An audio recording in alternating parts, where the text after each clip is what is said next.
કેમ છો दोस्तों, मजा में?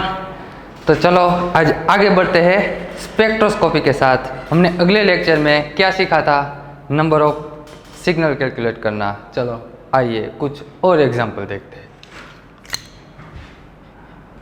होमवर्क में एक एग्जांपल दिया था, क्या था? Bridge compound. बताओ तो उसका आंसर।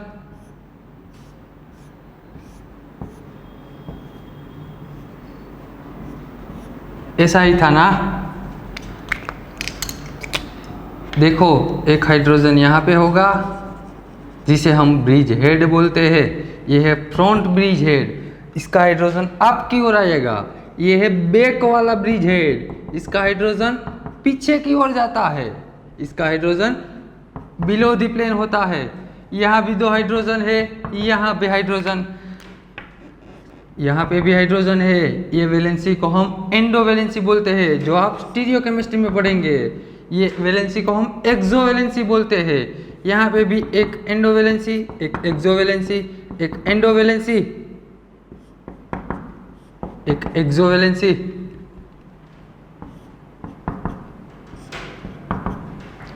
इतने सारे हाइड्रोजन है हमारे पास। तो कैसे नंबर ऑफ सिग्नल कैलकुलेट करें? समझो, पहले यदि इसको ए बोल दूं, क्या बोल दूं? ए। अब हमें ये दोनों का रिलेशनशिप चेक करना है। ये वाला पीछे वाला हाइड्रोजन, ये और आगे वाला हाइड्रोजन, ये दोनों का रिलेशनशिप चेक करना है। तो कैसे करेंगे? समझो, पहले ये दोनों कार्बन को समझो। 3D में देखो, ये दोनों कार्बन इधर है, ये दोनों कार्बन इधर है।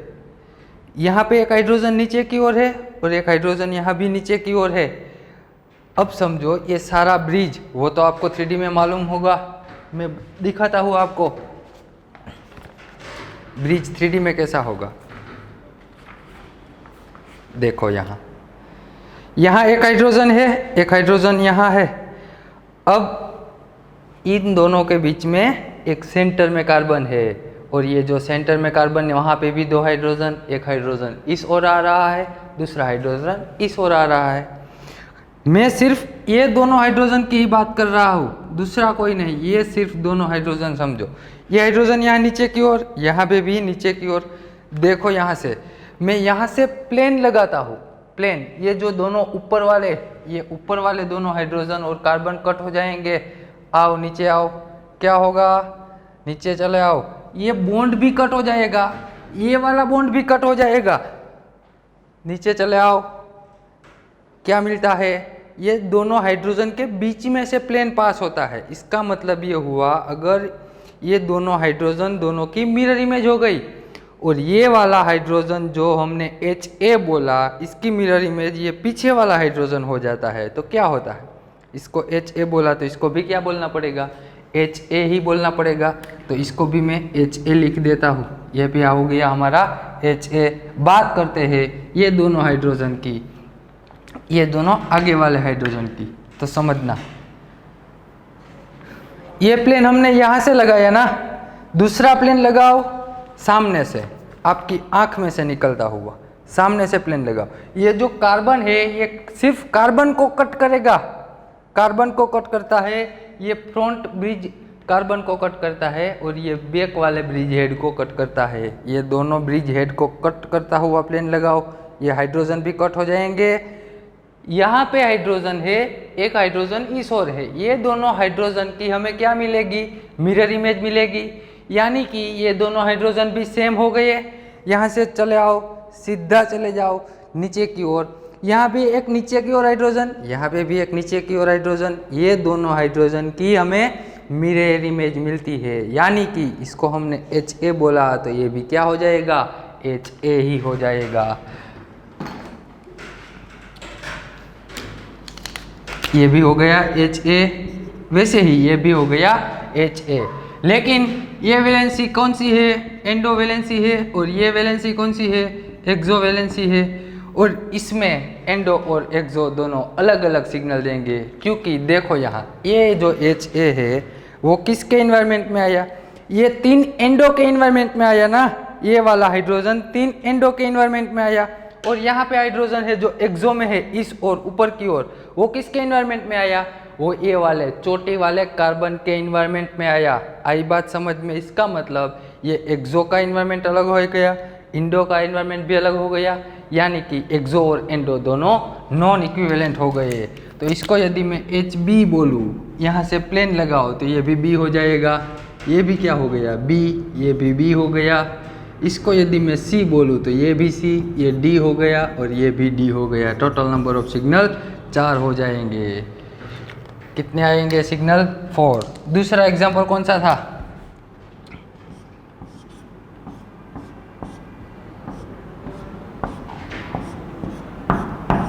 और यदि आपको यहाँ समझ में ना आए तो कोई टेंशन मत लेना, हम सिमेट्री में जब प्लेन और सिमेट्री, सेंटर ऑफ सिमेट्री, सारे सिमेट्री एलिमेंट्स की बात करेंगे तब मैं फिर से आपको यही एग्जांपल समझाऊंगा। इसका पॉइंट ग्रुप हम फाइंड करेंगे कैसे होता है। जब आपको सिमेट्री अच्छे से समझ आ जाए फिर आपको ये सिग्नल कैलकुलेट करना आ जाएगा।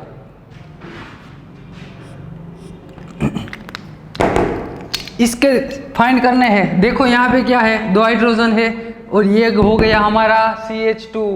CH2 आए तब दिमाग में सिर्फ 3 बातें याद आनी चाहिए। कौन सी वाली? पहला क्या है, किराल सेंटर के बगल में है हमारा CH2, यहाँ पे नहीं है। दूसरा क्या है, ये जो CH2 का दोनों हाइड्रोजन है वो विनाइलिक प्रोटॉन है। हाँ है, देखो ये दोनों विनाइलिक प्रोटॉन हो गए और vinylic proton with different environment हो तो ये दोनों प्रोटॉन हमें अलग अलग सिग्नल देंगे। ये हो गया इनका अलग इन्वायरमेंट। ये वाला हाइड्रोजन ये हाइड्रोजन के इन्वायरमेंट में आता है और ये ऊपर वाला हाइड्रोजन ये कार्बोनाइल के इन्वायरमेंट में आता है। इसीलिए इसको यदि मैं ए बोलूँ तो इसको बी ही बोलना पड़ेगा। तो ये आ गया हमारा सी। आगे बढ़ो, यहाँ पे प्रोटॉन नहीं है, यहाँ पे भी प्रोटॉन नहीं है। बात रही ये दोनों ऑर्थो वाले प्रोटॉन की, तो समझो ये हाइड्रोजन भी कार्बोनाइल के ऑर्थो में है, ये हाइड्रोजन भी ऑर्थो पोजीशन में है। इसका मतलब ये हुआ कि यदि इसको मैं डी बोलूँ तो ये भी आ जाएगा डी। ये जो दोनों हाइड्रोजन है, ये दोनों हाइड्रोजन मेटा पोजीशन पर है और यदि मेटा पर हो तो इसको ई बोलो तो इसको भी ई बोलना पड़ेगा। ये वाला हाइड्रोजन कार्बोनाइल की पैरा पोजीशन पे है तो इसका आंसर आ गया F. Total number of signal 3 और 3 6 हो गए। कितने आएंगे? हमें 6 सिग्नल मिल सकते हैं ये वाले एटम के। चलो आगे बढ़ते हैं, कुछ और एग्जाम्पल देखते हैं।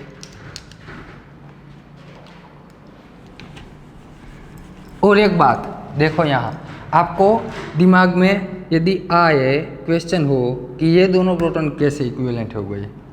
मैंने कल बोला था डबल बॉन्ड रिजिड है, सिंगल बॉन्ड रिजिड है, ऐसा नहीं बोला। यहाँ देखो ये कार्बन कार्बन सिंगल बॉन्ड है, यानी कि ये carbon carbon single bond rotate हो सकता है। आई बात समझ में? यदि किसी को ऐसा लगे कि ये डी तो इसके इन्वायरमेंट में आया और ये डी तो फ्री है, तो ये दोनों डी का इन्वायरमेंट तो अलग अलग हो गया, फिर भी कैसे इक्विवेलेंट हुए? इसका आंसर क्या है कि ये जो कार्बन कार्बन सिंगल बॉन्ड होता है वो रोटेट होता है, यानी कि ये पूरे का पूरा ग्रुप रोटेट चेंज हो जाएगा, कभी इस ओर रहेगा कभी इस ओर रहेगा। इसका मतलब ये दोनों साइड का इन्वायरमेंट सेम हो जाएगा। इसीलिए ये दोनों हाइड्रोजन के प्रोटॉन इक्विवेलेंट हो गए और इक्विवेलेंट हो तब हमें एक ही आंसर आएगा, ये दोनों का कॉमन सिग्नल मिलेगा।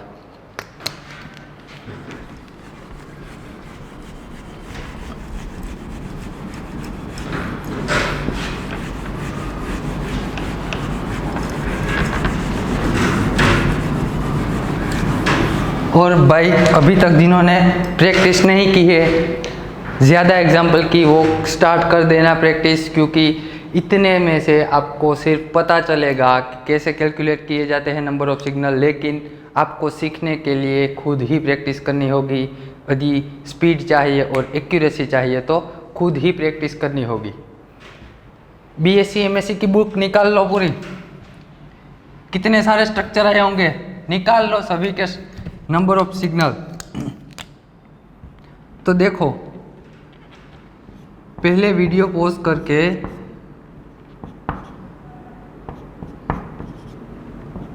इनका मुझे आंसर दो, टोटल नंबर ऑफ सिग्नल कितने आएंगे। और ये बात करता हूँ दूसरी। चलो यहाँ पे मैं मिथाइल रख देता।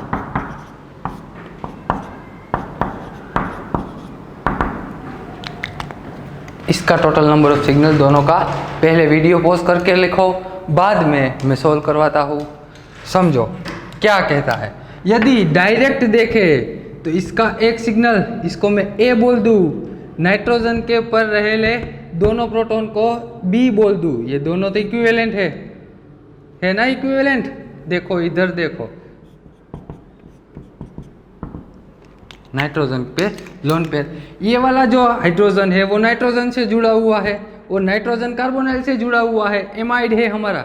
ये हाइड्रोजन भी नाइट्रोजन से जुड़ा हुआ है और ये नाइट्रोजन कार्बोनाइल से जुड़ा हुआ है, यानी कि ये दोनों प्रोटॉन के इन्वायरमेंट सेम हो गए। और यदि इन्वायरमेंट सेम हो तो दोनों प्रोटॉन एक ही सिग्नल देते हैं। इसको बी बोलो तो इसको भी क्या बोलना पड़ेगा, बी। तो टोटल नंबर ऑफ सिग्नल कितने आए, 2। लेकिन ऐसा नहीं होता, क्यों, समझो। ये जो नाइट्रोजन पे लोन पेयर है वो रूम टेम्परेचर पे स्टेबल नहीं होगी। वो क्या करेगी, रेजोनेंस करेगी। यहाँ से वो धक्का देगी लोन पेयर के 2 इलेक्ट्रॉन, यहाँ डबल बॉन्ड बना देंगे और ये बॉन्ड के इलेक्ट्रॉन कहाँ चले जाएंगे, ऑक्सीजन पे चले जाएंगे। तो यहाँ दोनों के बीच में क्या फॉर्म हो गया, डबल बॉन्ड बन गया। देखो C double bond N, oxygen के बॉन्ड ओपन हो गए, डबल बॉन्ड में से सिंगल बॉन्ड हो गया, ऑक्सीजन पे आ गया नेगेटिव चार्ज। नाइट्रोजन ने अपनी लोन पे डोनेट की, इसीलिए उस पे आएगा पॉजिटिव चार्ज। ये Hb एज इट इज और ये Ha एज इट इज। देखो अब देखो, अभी तक यहाँ सिंगल बॉन्ड था, अब यहाँ हो गया डबल बॉन्ड। डबल बॉन्ड यानी रिजिड जो रोटेशन नहीं कर सकता। इसका मतलब ये हुआ ये दोनों हाइड्रोजन के इन्वायरमेंट अलग अलग हो गए। ये Hb ऑक्सीजन के इन्वायरमेंट में आ गया, Ha हाइड्रोजन के इन्वायरमेंट में आ गया। इसीलिए यदि इसको मैं A बोलूँ तो ये आएगा हमारा, यहाँ हमने A बोल दिया, ये आ गया B और ये आ गया C। तो टोटल नंबर ऑफ सिग्नल कितने हो जाएंगे, 3 हमारा करेक्ट आंसर। जब एमाइड हो तब ध्यान रखना नाइट्रोजन की लोन पेयर रेजोनेंस करती है और रेजोनेंस करे तो डबल बॉन्ड बन जाता है, C डबल बॉन्ड N हो जाता है। ऑक्सीजन का बॉन्ड ओपन होके उस पर नेगेटिव चार्ज आएगा। नाइट्रोजन ने अपनी लोन पे डोनेट की, इसीलिए उस पर पॉजिटिव चार्ज आएगा। ये दोनों के बीच डबल बॉन्ड हो गया, डबल बॉन्ड हो जाता है रिजिड, जो रूम टेम्परेचर पे रोटेट नहीं हो सकता। इसीलिए ये जब रिजिड हो तो ये दोनों प्रोटॉन के इन्वायरमेंट अलग अलग हो जाएंगे। वैसा ही आंसर यहाँ आएगा। देखो ये नाइट्रोजन की लोन पे रेजोनेंस करेगी, ये बॉन्ड ओपन हो जाएगा, तो कैसा हुआ, ऑक्सीजन पे क्या आएगा, नेगेटिव चार्ज। यहाँ मिथाइल वैसा का वैसा, नाइट्रोजन ने लोन पे डोनेट की, उस पे आएगी पॉजिटिव चार्ज। ये दोनों सेम हो गए। अभी तक यहाँ हम 2 प्रोटॉन को नॉन इक्विवेलेंट बता रहे थे। समझो, मैं दोनों प्रोटॉन को रिप्लेस करके वहाँ पे मिथाइल ग्रुप लगा देता हूँ, यहाँ लगा दिया मिथाइल ग्रुप। यदि ये दोनों प्रोटॉन नॉन इक्विवेलेंट और 2 सिग्नल देते हैं तो ये दोनों मिथाइल भी 2 सिग्नल देंगे, क्योंकि ये वाला मिथाइल ऑक्सीजन के इन्वायरमेंट में आता है, ये वाला मिथाइल के इन्वायरमेंट में आता है। इसको यदि मैं ए बोलूँ, मिथाइल के तीनों प्रोटॉन तो इक्विवेलेंट ही होंगे, ये तीनों प्रोटॉन का कॉमन सिग्नल ए आ गया। इसको मैं बी बोलूँ तो इसको हमें सी बोलना पड़ेगा, बी नहीं बोल सकते, क्योंकि दोनों का इन्वायरमेंट अलग अलग हो गया। टोटल नंबर ऑफ सिग्नल आ गए 3। आई बात समझ में? ऐसी प्रैक्टिस करते रहना। यदि कुछ दिक्कत हो तो मेरा कांटेक्ट करना। आगे बढ़ते हैं।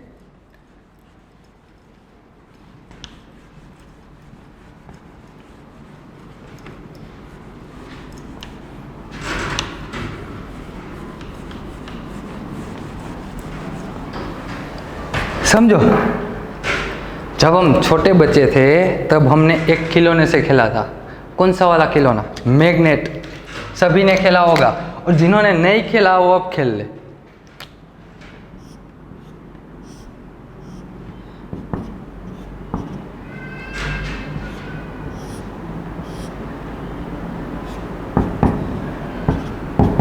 खेला ही होगा सभी ने। ये क्या है साउथ पोल, ये क्या है नॉर्थ पोल। ये मैग्नेट की कुछ मैग्नेटिक फील्ड होगा। देखो इस मैग्नेट का मैग्नेटिक फील्ड यहाँ तक आता है। यदि इसके आसपास कोई दूसरा मैग्नेट आया तो ये क्या कर लेगा, ये मैग्नेट उसको अट्रैक्ट करेगा अपनी ओर। समझो, ये हम यहाँ से पकड़ लेते हैं इसको, ध्यान से देखना। ये हाथ ही है और ये आपका हाथ है, यहाँ से हमने पकड़ लिया। इसको मैं यहाँ से इसकी नज़दीक ला रहा हूँ, क्या होगा, इसको यदि इसकी नज़दीक लाओ तो जैसे ही इतनी नज़दीक आएगा, यहाँ आ गया ये मैग्नेट का मैग्नेटिक फील्ड, यहाँ ये इसका मैग्नेटिक फील्ड लगता है ये मैग्नेट का, तो ये मैग्नेट को, ये वाले मैग्नेट को अपनी ओर फास्ट अट्रैक्ट करेगा और क्या हो जाएगा, जैसे ही इसको नज़दीक लाते हैं ये वाला मैग्नेट यहाँ चिपक जाता है। क्यों चिपक जाता है, क्योंकि ये दोनों ओपोजिट पोल हो गए, नॉर्थ एंड साउथ दोनों ओपोजिट पोल हो गए, इसीलिए ये दोनों चिपक जाते हैं। ऐसा भी खेला है हमने। और दूसरा क्या खेला है,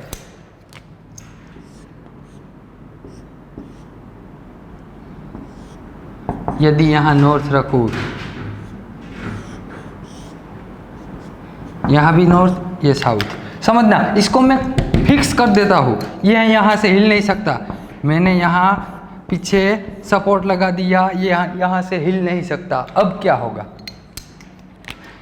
अब यदि इसको पकड़ के इसकी नज़दीक लाओ तो आपको ज़्यादा एनर्जी देनी होगी। ये इसके तरफ अट्रैक्ट नहीं होगा बल्कि रिपल होगा, क्योंकि यहाँ दोनों क्या है, सेम पोल है और सेम पोल रिपल करते हैं। जिसे जैसे इसकी नज़दीक लाओगे ये इसको रिपेल करेगा। समझ आई बात, ना समझ आई तो देखो, यदि मैंने पीछे से सपोर्ट हटा दिया, ये अब आगे मूव कर सकता है। इसको पकड़ के हम जैसे जैसे आगे लाते हैं, क्या होगा, दोनों सेम पोल है, जैसे इसको धक्का दोगे ना आप, ये आगे की ओर चला जाएगा, ये भी आगे की ओर मूव होता चला जाएगा। इसको यहाँ तक लाओ, ये यहाँ तक चला जाएगा। इसका मतलब ये हुआ, ये दोनों हो गए सेम पोल, और सेम पोल के बीच में अट्रैक्शन नहीं होता, क्या होता है, रिपल्जन होता है। इतनी बात तो समझ आती ही है आपको, लेकिन ये तो आपको मालूम था, मुझे मालूम है। आगे बढ़ते हैं।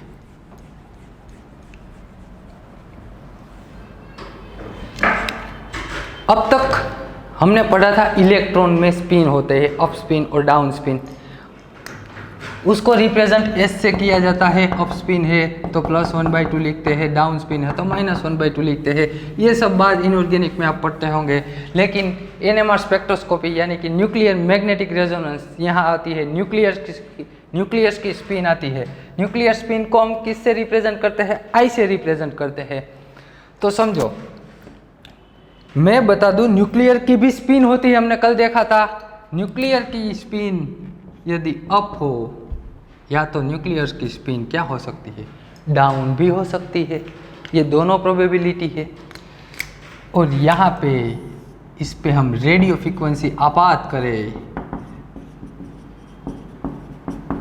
रेडियो फ्रीक्वेंसी इस पे आपात करें कि ये दोनों के बीच में क्या हो जाएगा, रेजोनेंस होता है, up to down, down to up होता है। अब यदि मैं ऐसा बता दूं आपको कि ये जो स्पिन है इसको हम इंड्यूस मैग्नेटिक फील्ड समझ ले। क्या समझ ले, इंड्यूस मैग्नेटिक फील्ड। क्या होता है इंड्यूस मैग्नेटिक फील्ड, वो जो कंपाउंड है its own magnetic field, compound का खुद का मैग्नेटिक फील्ड वो जो जनरेट करता है, उसकी स्पिन यदि अप डायरेक्शन में हो या तो डाउन डायरेक्शन में हो सकती है।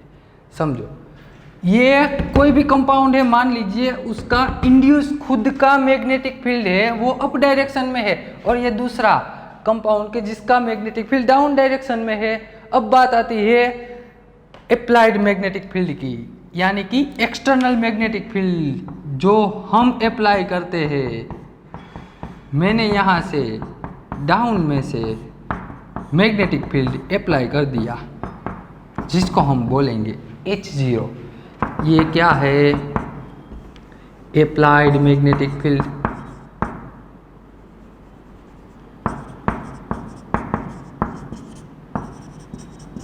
अप्लाइड मैग्नेटिक फील्ड, समझना ये आप हो, क्या हो? ये आप हो। आप ऊपर की डायरेक्शन में जा रहे हैं, आप ऊपर की डायरेक्शन में जा रहे हैं, और ये जो हवा है इसको क्या हम समझ ले? एयर। काफ़ी सारी गति से ये आपकी डायरेक्शन में ही हवा चल रही है। तो क्या होगा? आप जिस डायरेक्शन में स्पीड से दौड़ रहे हो, पीछे से आपको उसी डायरेक्शन में तेज गति से हवा आ रही है, तो क्या होगा? आपकी स्पीड में थोड़ा सा चेंज आएगा कि आपकी स्पीड थोड़ी बढ़ जाएगी, क्योंकि आपको कोई रिपल्जन नहीं लगता। आप जिस ओर जा रहे हो उसी ओर हवा आ रही है, यानी कि आपकी स्पीड में थोड़ी सी तेजी हो गई। ऐसा ही ये जो प्रोटॉन की स्पिन है वो अप स्पिन यानी कि ऊपर की तरफ जा रही है। हमने पीछे से क्या लगाया? धक्का लगाया, और जैसे ही इसको धक्का लगाते हैं तो ये यहाँ पहुँच गया। समझने के लिए बता रहा हूँ कैसा होता है, समझ लेना। ये कहाँ पहुँच गया? ऊपर की ओर पहुँच गया। यानी कि यदि मैं इसको बोल दूं ये सारे एनर्जी स्टेट है। क्या है? एनर्जी स्टेट है।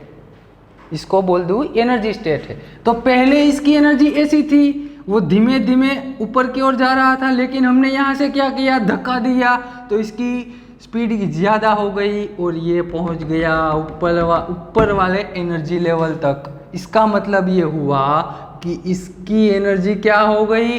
हायर हो गई। इसकी एनर्जी बढ़ गई, इसकी एनर्जी हायर एनर्जी हो गई।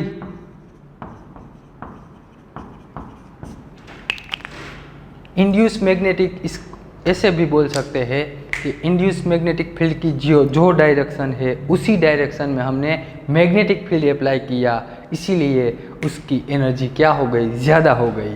अब देख, यदि आप समझ लेना, ध्यान से समझो पहले प्रैक्टिकली। आप किसी डायरेक्शन में दौड़ रहे हो और आपकी ओपोजिट डायरेक्शन में, यहाँ से मैं दौड़ रहा हूँ, आपकी ओपोजिट डायरेक्शन में 120 किलोमीटर पर आवर से पवन आ रही है। 120 किलोमीटर पर आवर वहाँ से पवन आ रही है, यानी कि वो जो पवन की स्पीड है वो आपकी स्पीड को रिपेल करेगा, क्योंकि ये आप दोनों की डायरेक्शन कौन सी है? उल्टी डायरेक्शन है, ओपोजिट डायरेक्शन है। और आप जैसे जैसे दौड़ते हो वहाँ आपके सामने से क्या आएगा? ओपोजिट डायरेक्शन में से पवन आएगा, तो आप थोड़ा ही दौड़ते थक जाओगे, क्योंकि आपको रिपल्जन लग रहा है, पवन का रिपल्जन लग रहा है। इसका मतलब ये हुआ कि ये जो हमारा डाउन स्पिन है वो किस ओर आ रहा है? हमारे अप्लाइड मैग्नेटिक फील्ड की डायरेक्शन की ओपोजिट डायरेक्शन में आ रहा है। दिख रहा है आपको? हमारा मैग्नेटिक फील्ड अपर की डायरेक्शन में है और ये जो इंड्यूस मैग्नेटिक फील्ड है वो डाउन तरफ आ रहा है। इसका मतलब ये दोनों की डायरेक्शन क्या हो गई? ओपोजिट हो गई, यानी कि इसकी एनर्जी क्या हो गई? कम हो गई। तो इसको हम बोलेंगे लोअर इन एनर्जी।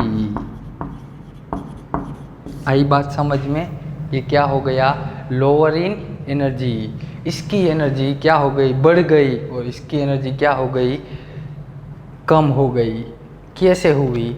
क्योंकि ये जो इंड्यूस मैग्नेटिक फील्ड की डायरेक्शन है वो अप डायरेक्शन है। हमने जो मैग्नेटिक फील्ड अप्लाई किया वो भी अप डायरेक्शन में किया, दोनों की डायरेक्शन सेम हो गई। जैसे ही सेम होती है तो यहाँ से इसको पीछे से धक्का लगता है और ये हायर एनर्जी लेवल में पहुँच जाता है। ये दोनों की डायरेक्शन ओपोजिट हो गई।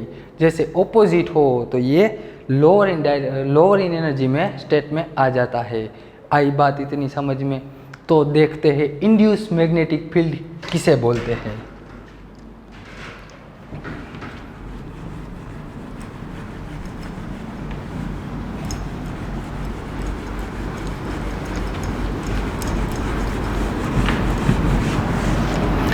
समझो, कोई भी कंपाउंड है उसका खुद का मैग्नेटिक फील्ड वो जनरेट करता है, जिसे हम बोलते हैं इंड्यूस मैग्नेटिक फील्ड। क्या बोलते हैं इसे हम? Induce magnetic field. मान लीजिए इसका इंड्यूस मैग्नेटिक फील्ड या तो अप डायरेक्शन में हो सकता है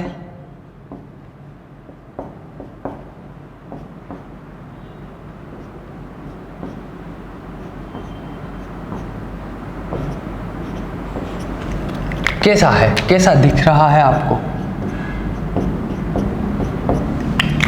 यहाँ पे मैंने कोई कंपाउंड रख दिया, वो खुद अपना मैग्नेटिक फील्ड इंड्यूस करेगा यानी कि जनरेट करेगा। देखो यहाँ कंपाउंड है, यहाँ से ऊपर की ओर जाता है और यहाँ नीचे की ओर आता है, यहाँ ऊपर की ओर जाता है और यहाँ नीचे की ओर आता है। वैसा ही यहाँ ऊपर की ओर जाता है, यहाँ नीचे की ओर, यानी कि कैसा हुआ देख लेना ध्यान से। यहाँ पे क्या है, हमारा कंपाउंड रखा है, यह इंड्यूस मैग्नेटिक फील्ड की डायरेक्शन देखना ध्यान से। दोनों हाथ बाजू में आ गए, दूर बाजू दूर, ऐसा है हमारा इंड्यूस मैग्नेटिक फील्ड। अब बात आती है इस पे, ये इंड्यूस मैग्नेटिक फील्ड को हम आईडी बोलेंगे, इंड्यूस मैग्नेटिक फील्ड, जिसे हम आईडी से रिप्रेजेंट करेंगे। अब बात आती है अप्लाइड मैग्नेटिक फील्ड की। अब ये इंड्यूस मैग्नेटिक फील्ड पे हम हमारा मैग्नेटिक फील्ड अप्लाई करेंगे, H0, अप्लाइंग H0, हमारा H0 यानी कि हमारा magnetic field, external magnetic field इस पे अप्लाई कर सकते हैं। अब अप्लाई करें तो दो प्रोबेबिलिटी हो सकती है, कौन सी वाली? या तो हमारा मैग्नेटिक फील्ड जो हम अप्लाई कर रहे हैं वो इस पे इफेक्ट करेगा, कर भी सकता है या नहीं भी कर सकता। आई बात समझ में? या हमारा मैग्नेटिक फील्ड है इस पे इफेक्ट कर सकता है या तो नहीं कर सकता। यदि समझना,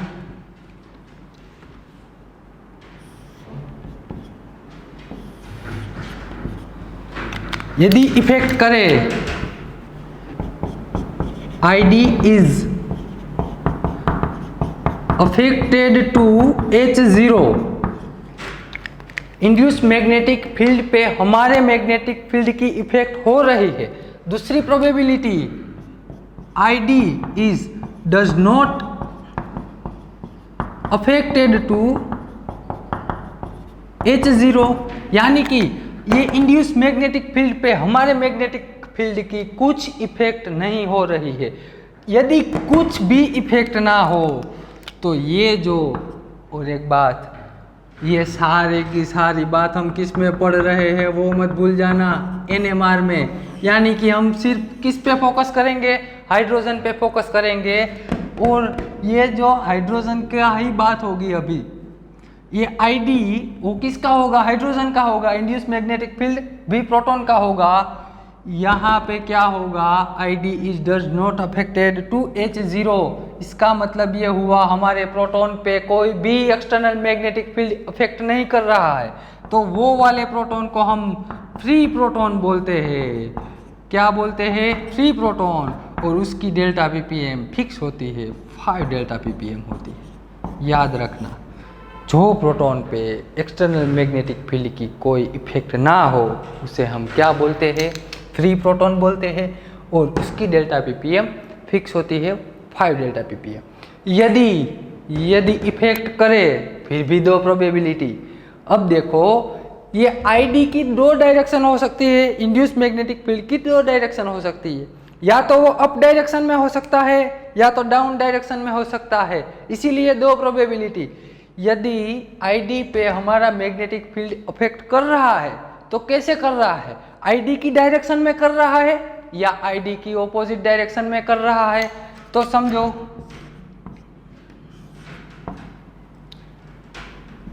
ये जो इंड्यूस मैग्नेटिक फील्ड है इज सेम डायरेक्शन लिखे, सेम डायरेक्शन टू H0, ऐसा भी लिख सकते हैं। या तो दूसरा, ID is in opposite direction to opposite direction to H0 यदि समझो ये ID इंड्यूस मैग्नेटिक फील्ड की डायरेक्शन और हमारे मैग्नेटिक फील्ड की डायरेक्शन दोनों कैसी यहाँ बताई, सेम बताई, यहाँ कैसी बताई, दोनों ऑपोजिट बताई। तो चलो देखते हैं।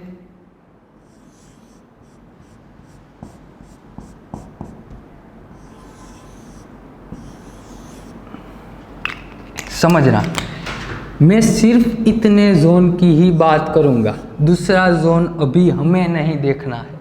यहाँ पे मैंने कोई प्रोटॉन रख दिया, उसी की बात कर रहा हूँ। यहाँ पे जो इंड्यूस मैग्नेटिक फील्ड की डायरेक्शन है वो अप डायरेक्शन है, दिख रही है आपको? अरे हाँ ना बोल। यहाँ पे भी अप डायरेक्शन है, ऊपर की ओर जा रही है, यहाँ ऊपर की ओर जा रही है। अभी तो दिखेगी कैसी हुई, देखो यहाँ पे मैंने प्रोटॉन रख दिया। ये जो दोनों मेरे हाथ है वहाँ से ऊपर की ओर जा रही है, यहाँ नीचे की ओर, यहाँ ऊपर की ओर। ये जो मैंने स्क्वायर बनाया वहाँ सिर्फ देखो उसी ब्लैक पार्ट में देखो, यहाँ ऊपर की ओर जा रही है। इसका मतलब मैं आपको बता दूँ, हमारे इंड्यूस मैग्नेटिक फील्ड की डायरेक्शन अप डायरेक्शन है। आई बात समझ में? हम यहाँ से क्या लगाएंगे? मैग्नेटिक फील्ड अप्लाई करेंगे। एक्सटर्नल मैग्नेटिक फील्ड मैंने अप्लाई कर दिया, समझो बात को। ये रहा हमारा H0। H0 की डायरेक्शन क्या है? अप डायरेक्शन है, और ये इंड्यूस मैग्नेटिक फील्ड की डायरेक्शन भी अप हो गई, यानी कि दोनों की डायरेक्शन सेम हो तो ये वाला जंप कर जाएगा और कहाँ चला जाएगा? हायर एनर्जी स्टेट में चला जाएगा। तो इसको ऐसे भी लिख सकते हैं कि ये और एक बात, जब ये इंड्यूस मैग्नेटिक फील्ड की डायरेक्शन और हमारे एक्सटर्नल मैग्नेटिक फील्ड की डायरेक्शन दोनों सेम हो, सेम होने से क्या होगा? मान लीजिए पहले ये प्रोटॉन का इंड्यूस मैग्नेटिक फील्ड यहीं तक था, हमने यहाँ से धक्का लगाया तो ये ऊपर की ओर चला गया। पहले देखो यहाँ था, धक्का लगाया, ऊपर की ओर चला गया। इसका मतलब ये हुआ कि ये इस पे डायरेक्शन पे ये जो ID है इंड्यूस मैग्नेटिक फील्ड पे हमारे अप्लाइड मैग्नेटिक फील्ड ने इफेक्ट किया, और क्या किया? उसे धक्का लगा दिया। धक्का लगाना का मतलब क्या हुआ? दोनों की डायरेक्शन सेम हो गई, और यही इफेक्ट को हम क्या बोलते हैं? डी शिल्डिंग इफेक्ट बोलते हैं। और ये वाले यहाँ हमने प्रोटॉन रखा, वो प्रोटॉन कैसा हो जाएगा? डी शिल्डेड प्रोटॉन हो जाएगा। और एक बात वो भी लिख सकते हैं कि यहाँ कैसी हो गई? Higher in energy. ये इसका है। यदि एनर्जी बढ़ जाए तो एक बात याद रखना, energy higher in energy is directly proportional, तो ऐसा ही लिख देता हूँ, is directly proportional to delta PPM।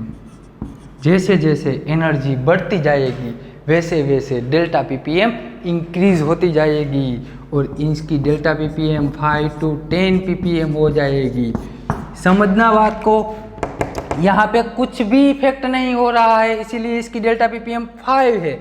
यदि इफेक्ट हो और दोनों की डायरेक्शन सेम हो तो उसकी डेल्टा PPM 5 से ज़्यादा हो जाएगी, यानी कि 5 से 10 के बीच में आ सकती है। दूसरी बात, ये वाले प्रोटॉन सभी को हम डी शिल्डेड प्रोटॉन बोलेंगे। क्या बोलेंगे भाई? D शिल्डेड proton. आई बात समझ में? बात करते हैं ऑपोजिट डायरेक्शन की। तो क्या होता है ऑपोजिट डायरेक्शन में, समझो। ये हमारे यहाँ हमने प्रोटॉन रख दिया, यहाँ उसका इंड्यूस मैग्नेटिक फील्ड आ गया। मान लीजिए ये जो इंड्यूस मैग्नेटिक फील्ड है उसकी डायरेक्शन डाउन डायरेक्शन है। क्या है भाई? डाउन डायरेक्शन है। हमें बात करनी है सिर्फ ये वाले जोन की।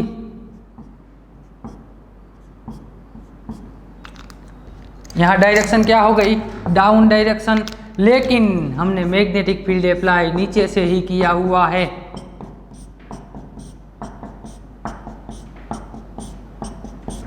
और एक बात, जहां प्रोटॉन हो वहीं दिखना है हमें, दूसरी कहीं नहीं दिखने का। जहां प्रोटॉन, मैं कह देता हूं यहां प्रोटॉन है तो हमें सिर्फ वहीं प्रोटॉन को ही फोकस करने का है, और कहीं नहीं देखने का है। यहाँ पे प्रोटॉन है, वहाँ इंड्यूस मैग्नेटिक फील्ड की डायरेक्शन क्या हो गई, डाउन। इंड्यूस मैग्नेटिक फील्ड की डायरेक्शन डाउन हो गई, अप्लाइड मैग्नेटिक फील्ड की डायरेक्शन अप हो गई। दोनों में से एक्सीडेंट हो गया, इंड्यूस मैग्नेटिक फील्ड नीचे की ओर चला गया। यानी कि इंड्यूस मैग्नेटिक फील्ड नीचे की ओर जाता है तो उसकी एनर्जी कम हो जाती है। इसको मैं यहाँ लिखता हूँ, लोअर इन एनर्जी लिख सकते हैं, लोअर इन एनर्जी। और यदि एनर्जी कम हो जाए is directly proportional to delta ppm, तो उसकी डेल्टा ppm 0 to 5 हो जाएगी। आई बात समझ में? जब प्रोटॉन पे कोई इफेक्ट ना कर रहा हो हमारा मैग्नेटिक फील्ड, तब क्या आएगी, 5 आएगी।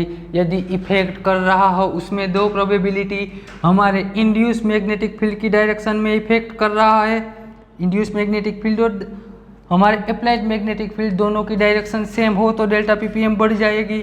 इंड्यूस मैग्नेटिक फील्ड और अप्लाइड मैग्नेटिक फील्ड दोनों की डायरेक्शन ऑपोजिट हो तो डेल्टा ppm घट जाएगी। और इसे हम शिल्डेड प्रोटॉन बोलते हैं, शिल्डेड प्रोटॉन।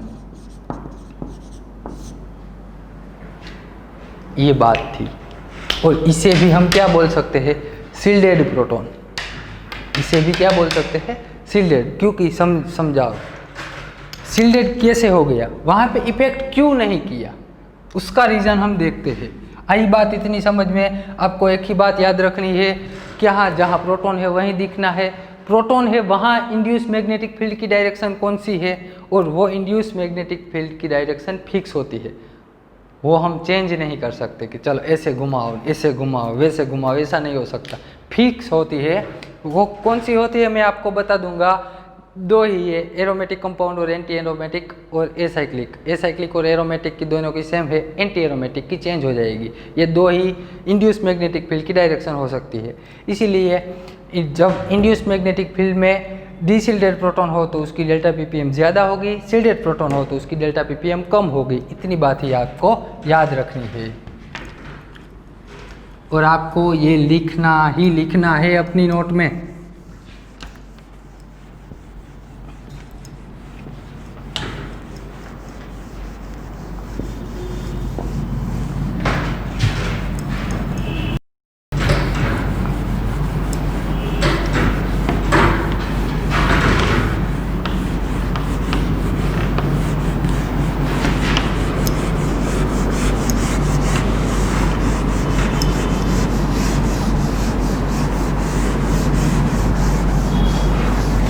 चलो एग्जाम्पल लेते हैं। इंड्यूस मैग्नेटिक फील्ड और अप्लाइड मैग्नेटिक फील्ड दोनों लगा के एग्जाम्पल लेते हैं। पहला टाइटल लगाओ इथीन। कौन सा मॉलिक्यूल लेंगे हम, इथीन, इथिलीन।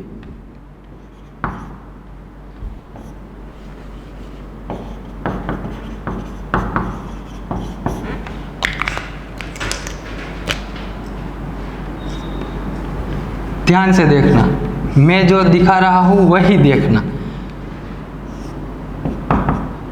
और आपको समझाने के लिए इसको बड़ा लिखता हूं मैं। ये हो गया हमारा इथीन। अब बात आती है इंड्यूस मैग्नेटिक फील्ड की, और ये इथीन का ये रहा इंड्यूस मैग्नेटिक फील्ड।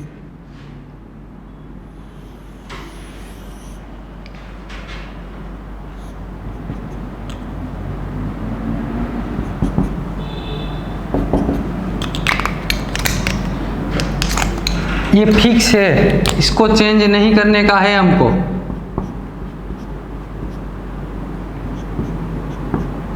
यहाँ ऊपर की ओर जा रहा है, यहाँ पे भी ऊपर की ओर जा रहा है, यहाँ भी ऊपर की ओर, यहाँ क्या आ रहा है, नीचे की ओर, यहाँ नीचे की ओर, नीचे की ओर, यहाँ आ गया नीचे की ओर,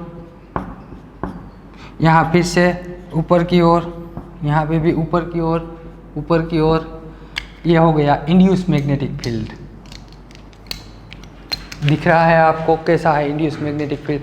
दोनों कार्बन के बॉन्ड में से नीचे की ओर आ रहा है और बाहर की साइड जाते हुए ये ऊपर की ओर जा रहा है।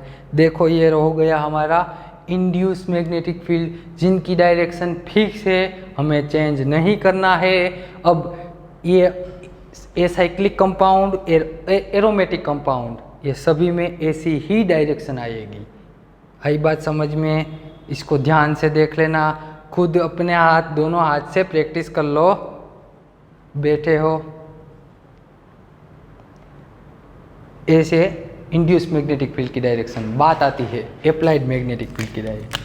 अप्लाइड मैग्नेटिक फील्ड हम नीचे से लगाते हैं, उसकी डायरेक्शन क्या हो गई भाई? अप डायरेक्शन हो गई।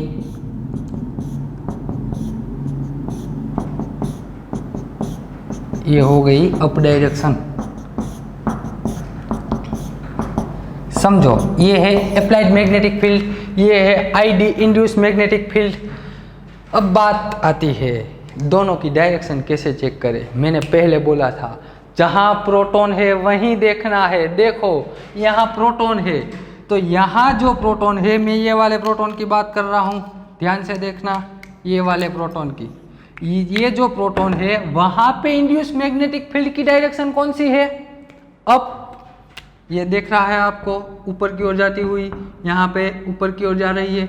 यहाँ ये वाले प्रोटॉन पे भी ऊपर की ओर जा रही है इंड्यूस मैग्नेटिक फील्ड। ये वाले प्रोटॉन पे भी ऊपर की ओर, ये वाले प्रोटॉन पे भी ऊपर की ओर, यानी कि चारों के चारों प्रोटॉन का इंड्यूस मैग्नेटिक फील्ड ऊपर की ओर जा रहा है। हम नीचे से उसको धक्का दे रहे हैं, क्या होगा? हमने जैसे धक्का दिया, इसकी एनर्जी ज़्यादा हो गई। एनर्जी ज़्यादा हो तो उसकी डेल्टा पीपीएम बढ़ जाएगी, और डेल्टा पीपीएम बढ़ती है। और यदि ऐसा होता है तो इस इफेक्ट को हम क्या बोलते हैं? डी शिल्डिंग इफेक्ट बोलते हैं। यानी कि ये चारों के चारों प्रोटॉन डी शिल्डेड प्रोटॉन है, और इसकी डेल्टा पीपीएम फिक्स होती है। क्या आएगी? ये चारे प्रोटॉन की डेल्टा पीपीएम 5.9 आएगी। और ये आपको याद रखनी ही रखनी है। ये चारों प्रोटॉन की डेल्टा पीपीएम क्या आएगी?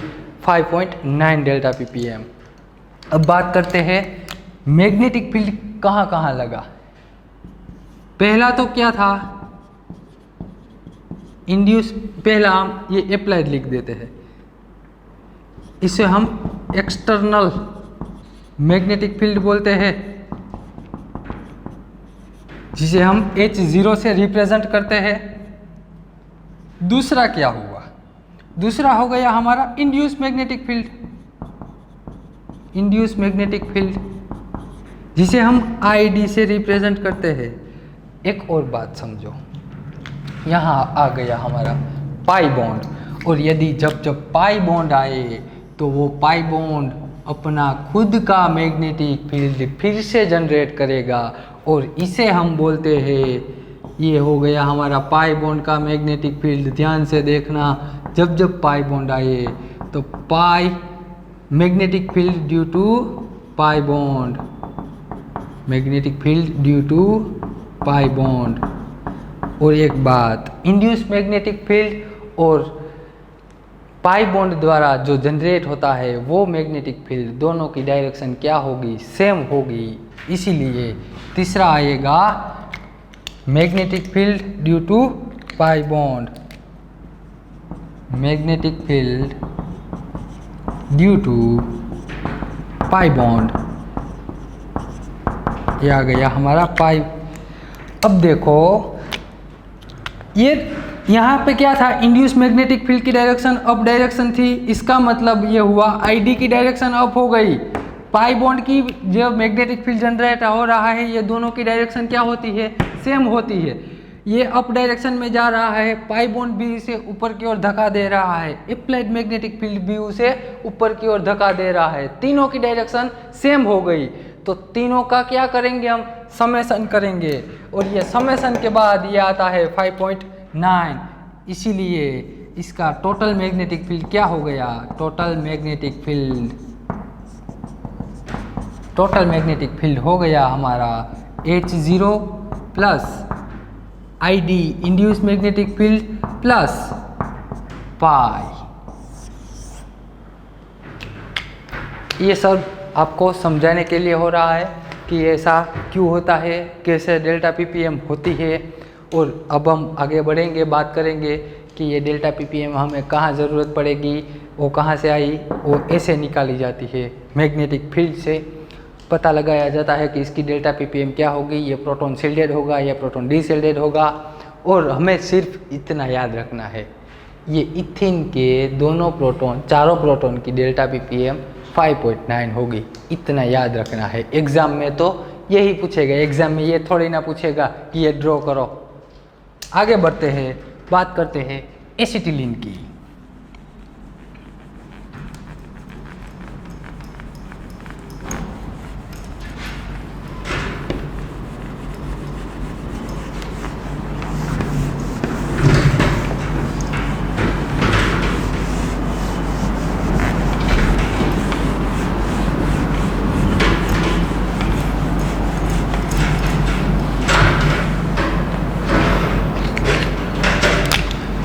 दूसरा एसिटिलीन, समझना ये सभी फिक्स होते हैं।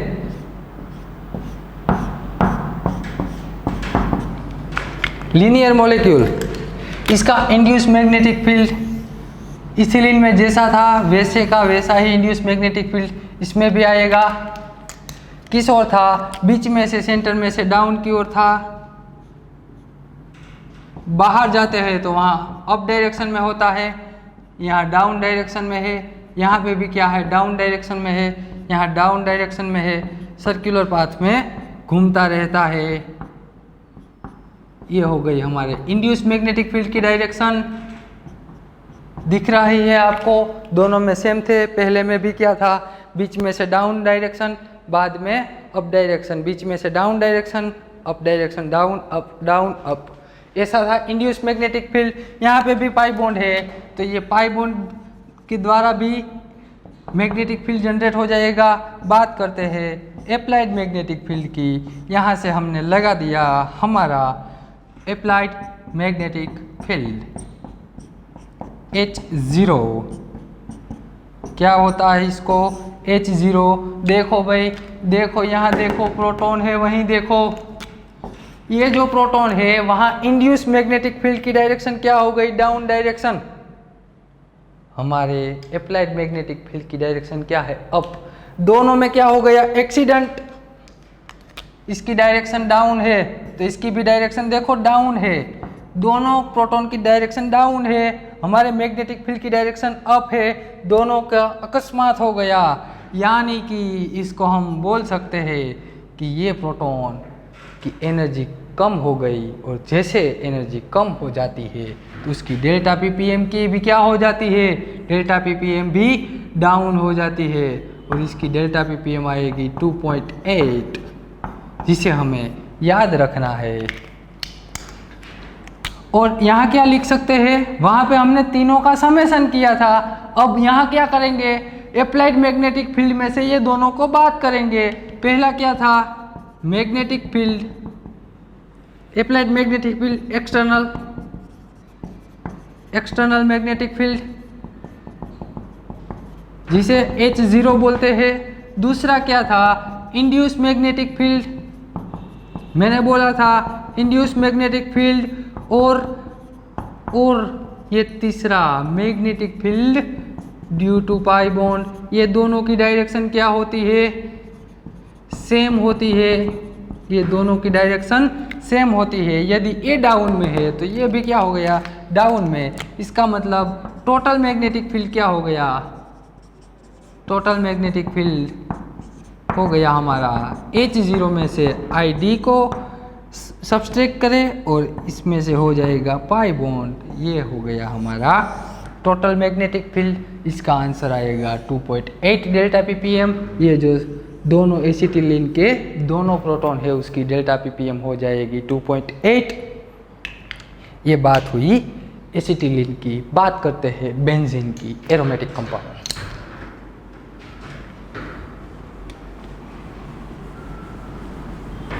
ये सिर्फ और सिर्फ आपके जनरल नॉलेज के लिए है। आपको एग्ज़ाम में ऐसा कुछ नहीं पूछा जाएगा, लेकिन आपको पता होना चाहिए कि होता क्या है।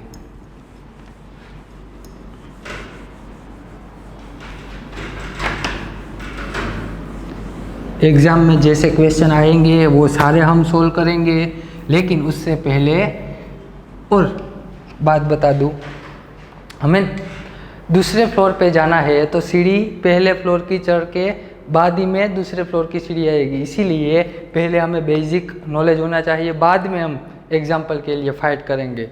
तो बात करते हैं बेंजीन।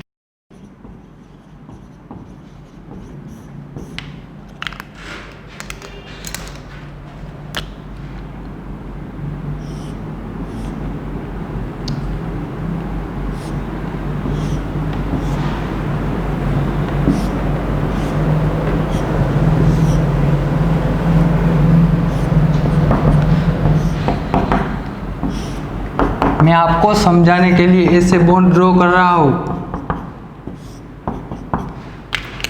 वाकई में ऐसे नहीं होते।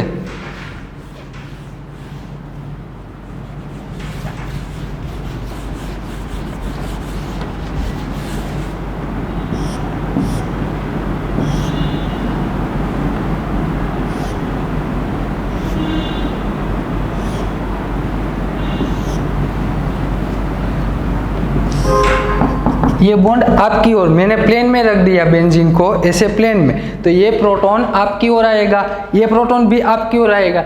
लेकिन यहाँ 3D में तो ड्रॉ नहीं कर सकते, इसीलिए मैंने इसको साइड में ड्रॉ कर दिया।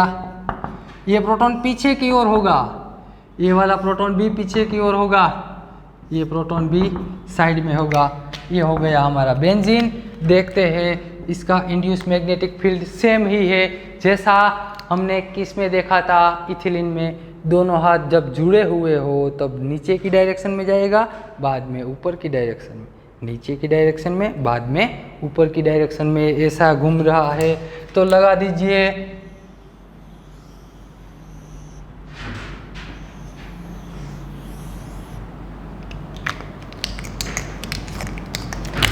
देखो तो भाई, यहाँ नीचे की डायरेक्शन में है, यहाँ पे भी नीचे की डायरेक्शन में, यहाँ ऊपर की डायरेक्शन में जा रहा है, ऊपर की डायरेक्शन, ये ऊपर की डायरेक्शन, ये ऊपर की डायरेक्शन, यहाँ नीचे की डायरेक्शन, यहाँ नीचे नीचे, यहाँ नीचे की ओर, यहाँ नीचे की ओर, ये ऊपर की ओर, यहाँ पे भी ऊपर की ओर, यहाँ पे भी ऊपर की ओर।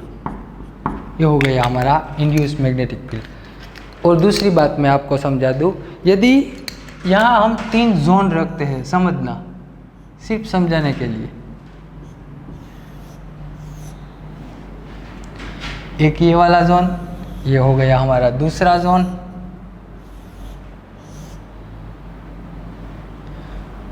और ये हो गया हमारा तीसरा जोन। एक बात फिक्स है भाई, कौन सी वाली? अप्लाइड मैग्नेटिक फील्ड की।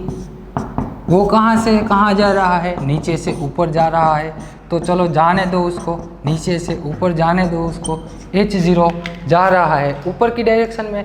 अब हमें देखना कहाँ है, सिर्फ जहाँ प्रोटॉन है वहीं। यहाँ रहा हमारा प्रोटॉन, ये प्रोटॉन यहाँ है, उसकी डायरेक्शन अप है, यहाँ इंड्यूस मैग्नेटिक फील्ड की डायरेक्शन अप है, यहाँ पे भी इंड्यूस मैग्नेटिक फील्ड की डायरेक्शन अप है, यहाँ इंड्यूस मैग्नेटिक फील्ड की डायरेक्शन अप, यहाँ पे भी अप, यहाँ पे भी अप। यानी कि 6 के 6 प्रोटॉन की मैग्नेटिक इंड्यूस मैग्नेटिक फील्ड की डायरेक्शन क्या हो गई? Up direction. लेकिन यहाँ बीच में देखो, यहाँ इंड्यूस मैग्नेटिक फील्ड की डायरेक्शन क्या है? डाउन डायरेक्शन है। ये जोन में देखो तो भाई, यहाँ अप डायरेक्शन है, ये वाले जोन है वहाँ पे भी अप डायरेक्शन है, लेकिन ये वाला जो सेंटर वाला जोन है वहाँ हो गई डाउन डायरेक्शन। यहाँ क्या रहा है? नीचे से ऊपर की ओर अप्लाइड मैग्नेटिक फील्ड आ रहा है। इसका मतलब ये दोनों की डायरेक्शन सेम हो गई। यदि डायरेक्शन दोनों की सेम हो तो हमारा प्रोटॉन हो जाएगा डीशिल्डेड। इसीलिए ये वाले जोन को हम बोलेंगे डीशिल्डेड जोन। डीशिल्डेड जोन बोल सकते हैं। तो वैसा ही वैसा यहाँ रहा, इसे भी डीशिल्डेड जोन बोलते हैं, डीशिल्डेड जोन। लेकिन ये जो सेंटर वाला है वहाँ दोनों की डायरेक्शन ऑपोजिट हो गई, तो उसे हम बोलेंगे शिल्डेड जोन। क्या बोलेंगे? शिल्डेड जोन। इसका मतलब ये हुआ कि ये जो प्रोटॉन है ये अप डायरेक्शन में है, इसकी डेल्टा पीपीएम ज़्यादा हो जाएगी। ये 6 के 6 प्रोटॉन की डेल्टा पीपीएम होती है इन बिटवीन 6.5 टू 8.5। इसका मतलब ये लिख सकते हैं कि बेंजीन के 6 प्रोटॉन की डायरेक्शन अप डायरेक्शन है और इसकी डेल्टा पीपीएम क्या आएगी 6.5 से 8.5 के बीच में कोई भी हो सकती है। उसकी रेंज है, वो रेंज हम बाद में डिसाइड करेंगे कि इसकी फिक्स डेल्टा पीपीएम क्या आएगी। इतनी बात थी इसमें इंड्यूस मैग्नेटिक फील्ड में और अप्लाइड मैग्नेटिक फील्ड में। ये दोनों की एक और बात समझो, ये एरोमेटिक कंपाउंड है, तो एरोमेटिक कंपाउंड में जो इंड्यूस मैग्नेटिक फील्ड की डायरेक्शन है वो फिक्स है, उसको हम चेंज नहीं कर सकते। कैसी फिक्स, यहाँ ध्यान दो, ये जो रिंग के सेंटर है, यहाँ रिंग है, ये रिंग के सेंटर में इंड्यूस मैग्नेटिक फील्ड किस डायरेक्शन में जाएगा, डाउन डायरेक्शन में जाएगा। और रिंग के बाहर इंड्यूस मैग्नेटिक फील्ड की डायरेक्शन क्या हो जाएगी, अप डायरेक्शन। फिक्स कोई भी एरोमेटिक कंपाउंड क्यों ना हो, ये डायरेक्शन फिक्स हो सकती है। ये बेंजीन में तो अंदर की साइड प्रोटॉन नहीं है, लेकिन हम आगे देखेंगे दूसरा 18 एन्युलिन है जिसमें अंदर की साइड प्रोटॉन भी आते हैं। तो क्या होगा, जब अंदर की साइड रिंग की इनर पार्ट में प्रोटॉन आएंगे और इनर पार्ट में क्या है, इंड्यूस मैग्नेटिक फील्ड की डायरेक्शन तो डाउन है, और जब ये अंदर की साइड प्रोटॉन आए तब वो अंदर वाले प्रोटॉन हो उसकी डेल्टा पीपीएम क्या हो जाएगी, डाउन हो जाएगी। और जब बाहर प्रोटॉन हो, जो वहाँ 18 एन्युलिन में 12 प्रोटॉन बाहर होते हैं उसकी डेल्टा पीपीएम बढ़ जाएगी, और अंदर 6 प्रोटॉन होते हैं उसकी डेल्टा पीपीएम क्या हो जाएगी, घट जाएगी। ये बात हुई एरोमेटिक कंपाउंड में। याद रखना, हम आगे देखेंगे तब मैं आपको फिर से समझाऊंगा। एरोमेटिक कंपाउंड होता है उसमें रिंग के अंदर, रिंग के भीतर क्या होता है, इंड्यूस मैग्नेटिक फील्ड की डायरेक्शन डाउन होती है, और रिंग के बाहर इंड्यूस मैग्नेटिक फील्ड की डायरेक्शन अप होती है। ये बात आपको याद रखनी है। तो नीचे लिखना, एक पॉइंट मैं लिखाता हूँ,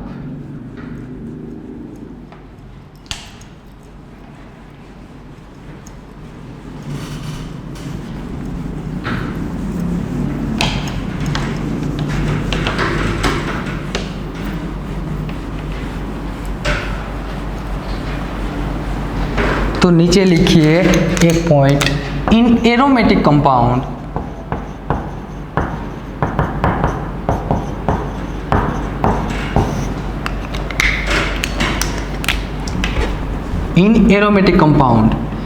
इनर हाइड्रोजन, इनर पार्ट यानी कि रिंग के अंदर का भाग, inner part are shielded part, उसे हम सील्डेड पार्ट भी बोल सकते हैं, क्योंकि रिंग के अंदर जो इंड्यूस मैग्नेटिक फील्ड हो रहा है उसकी डायरेक्शन डाउन है, अप्लाइड मैग्नेटिक फील्ड की डायरेक्शन से ऑपोजिट है, इसीलिए उस पार्ट को हम सील्डेड पार्ट बोलेंगे। और जब सील्डेड पार्ट हो तो उसके हाइड्रोजन यदि वहाँ पे आ जाए तो वो हाइड्रोजन की डेल्टा पीपीएम क्या हो सकती है, डाउन हो सकती है। यानी कि इनर पार्ट में वो उसे सील्डेड पार्ट बोलेंगे और उसकी डेल्टा पीपीएम डिक्रीज हो जाएगी। आउटर पार्ट, रिंग के बाहर का भाग, उसे हम डीसिल्डेड जोन में रखा था, अभी देखा था आपने, डीसिल्डेड जोन, और उसकी डेल्टा पीपीएम ज़्यादा इंक्रीज हो जाएगी। ऐसा किस में होता है, एरोमेटिक कंपाउंड में, लेकिन इससे उल्टा होता है anti aromatic compound. Anti aromatic compound क्या होता है, एंटी एरोमेटिक कंपाउंड में इनर पार्ट होता है डीसिल्डेड जोन, और यदि डीसिल्डेड जोन हो तो उसके प्रोटॉन की डेल्टा पीपीएम ज़्यादा हो जाएगी, इंक्रीज हो जाएगी। और आउटर पार्ट, रिंग के बाहर का भाग, वो हो जाएगा सील्डेड जोन, और सील्डेड जोन हो तो उसकी डेल्टा पीपीएम डाउन हो जाएगी। इतना आपको याद रखना है। यदि आपको ऐसा इतना ही याद हो ना, फिर भी आप नेट का क्वेश्चन आसानी से सोल्व कर सकते हैं। देखेंगे हम, यहाँ से हम क्वेश्चन सोल्व करेंगे, सिर्फ इतना, हमें कुछ नहीं मालूम, दूसरा कुछ नहीं मालूम, इसकी डेल्टा पीपीएम क्या है, 18 एनुलिन के प्रोटॉन की डेल्टा पीपीएम क्या है, 16 एनुलिन के डेल्टा पीपीएम की क्या है, प्रोटॉन की डेल्टा पीपीएम कुछ नहीं मालूम। सिर्फ इतना मालूम है कि एरोमेटिक कंपाउंड में जो बाहर के प्रोटॉन होंगे उसकी डेल्टा पीपीएम ज़्यादा होगी, अंदर के प्रोटॉन होंगे उसकी डेल्टा पीपीएम कम होगी। एंटी एरोमेटिक में अंदर की है प्रोटॉन, उनकी डेल्टा पीपीएम ज़्यादा है, बाहर के प्रोटॉन की डेल्टा पीपीएम कम है। इतना मालूम होना चाहिए। बढ़ते हैं आगे।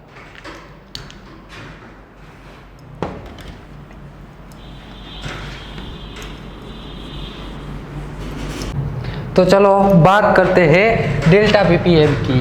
क्या है हमारी डेल्टा पीपीएम? उससे पहले ये लिख लो, जनरली डेल्टा पीपीएम की रेंज फिक्स आएगी in between 0 to 10। In between क्या आएगी? 0 to 10 आएगी।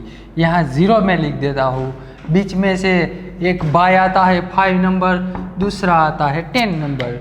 तो ये जो 5 नंबर है उसे हमने क्या बोला था? फ्री प्रोटॉन बोला था।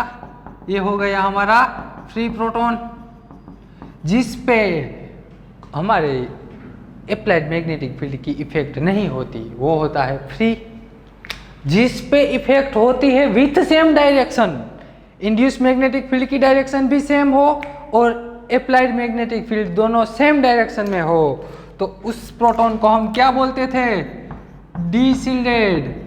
डीशिल्डेड प्रोटॉन बोलते थे, डीशिल्डेड इफेक्टेड, डीशिल्डेड इफेक्ट। तो वहाँ क्या लिख सकते हैं? H0 प्लस ID लिख सकते हैं, क्योंकि दोनों की डायरेक्शन क्या है?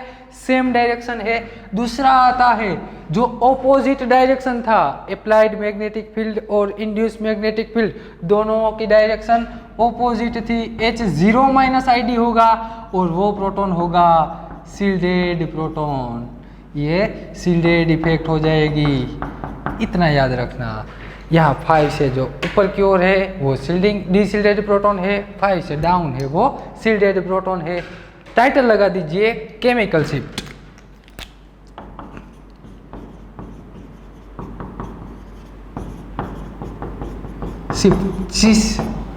केमिकल शिफ्ट इंपॉर्टेंट है। और अब हमारा नेट का स्टार्ट होता है। नेट में इसकी ज़रूरत पड़ सकती है और वो नंबर ऑफ सिग्नल भी नेट ही में आते हो, याद रखना।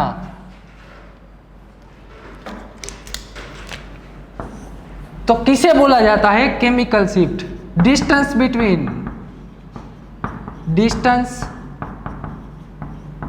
Between sample proton and reference proton.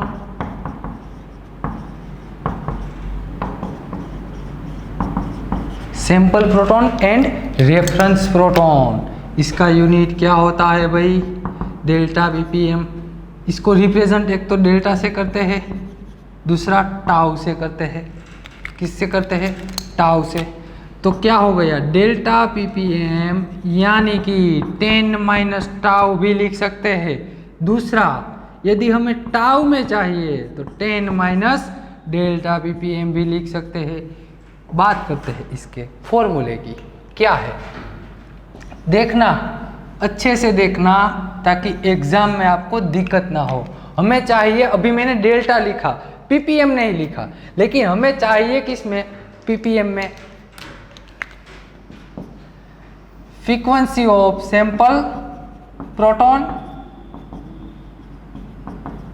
Minus distance लिखा है ना, ये दोनों का डिफरेंस होता है। Distance between sample proton and reference proton, यानी कि frequency of sample minus frequency of reference proton. Reference proton divided by instrumental operating frequency. Instrumental operating frequency.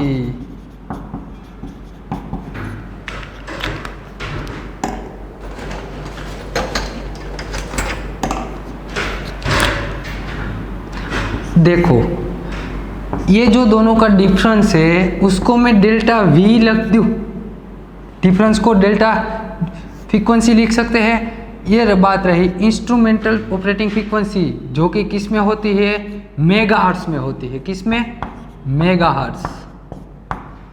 Instrumental operating frequency in megahertz. समझना, ये frequency किस में होती है, hertz में होती है। हमें चाहिए delta in ppm, parts per million में चाहिए। तो देखना, ये frequency in hertz as it is लिखने दो।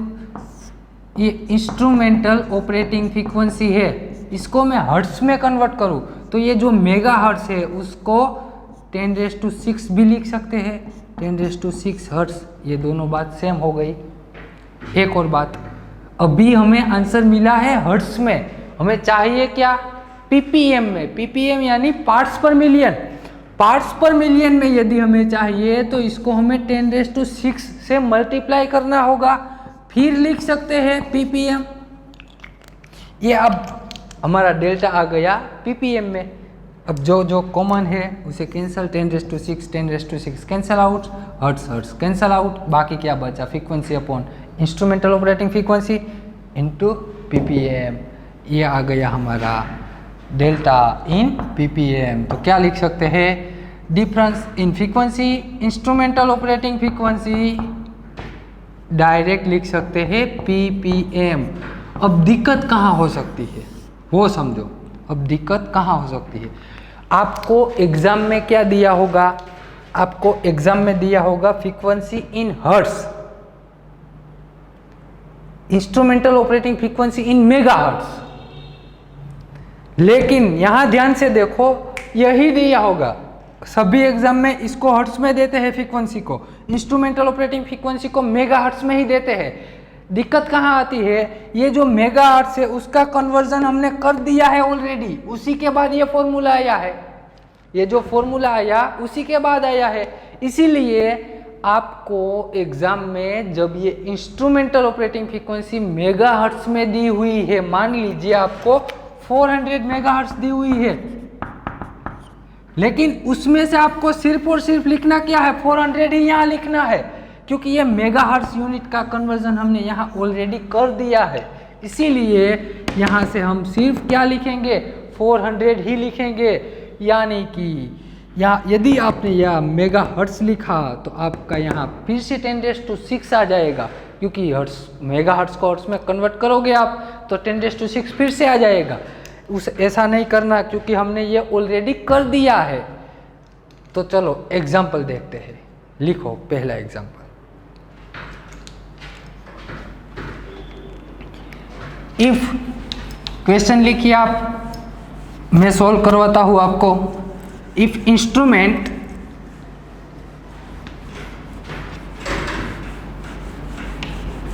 Operate at, if instrument operate at 200 megahertz,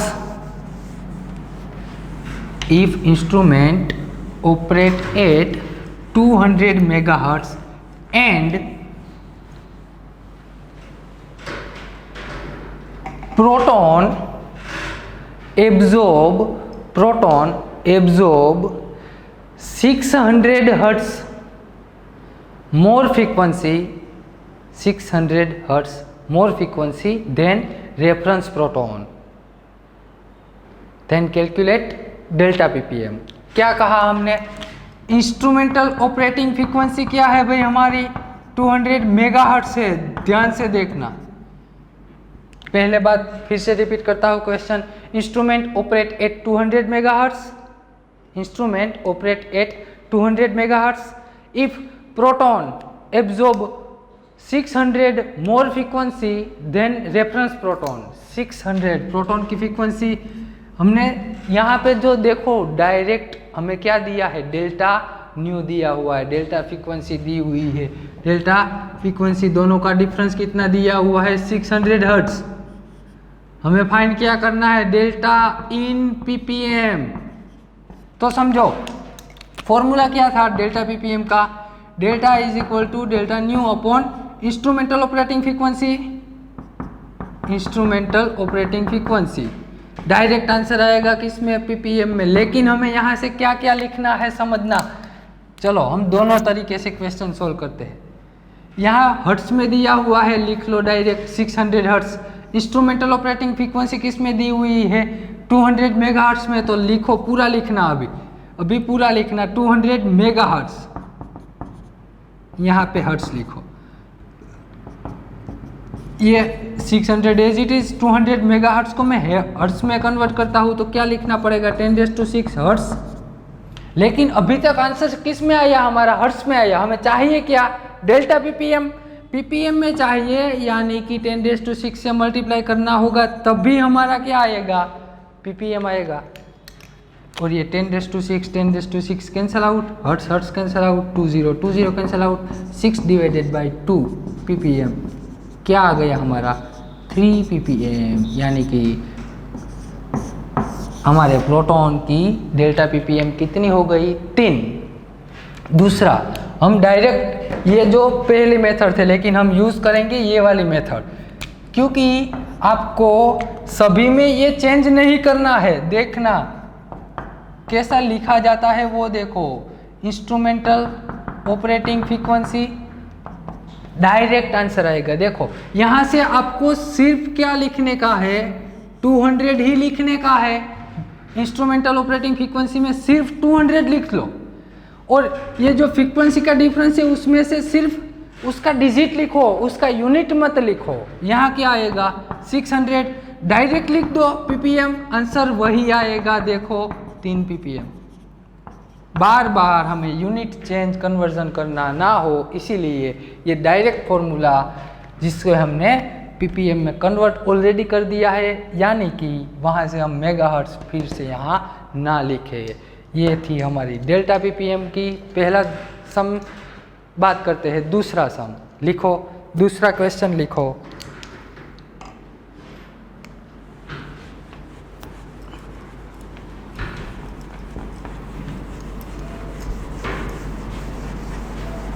दूसरा क्वेश्चन लिखो, a proton absorb 400 hertz more frequency than reference proton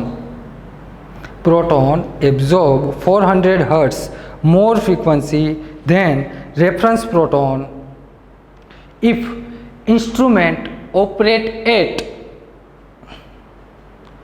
100 megahertz. If instrument operate at 100 megahertz, then calculate delta ppm. Then calculate delta ppm. उसी में लिखने का है, if instrument operating frequency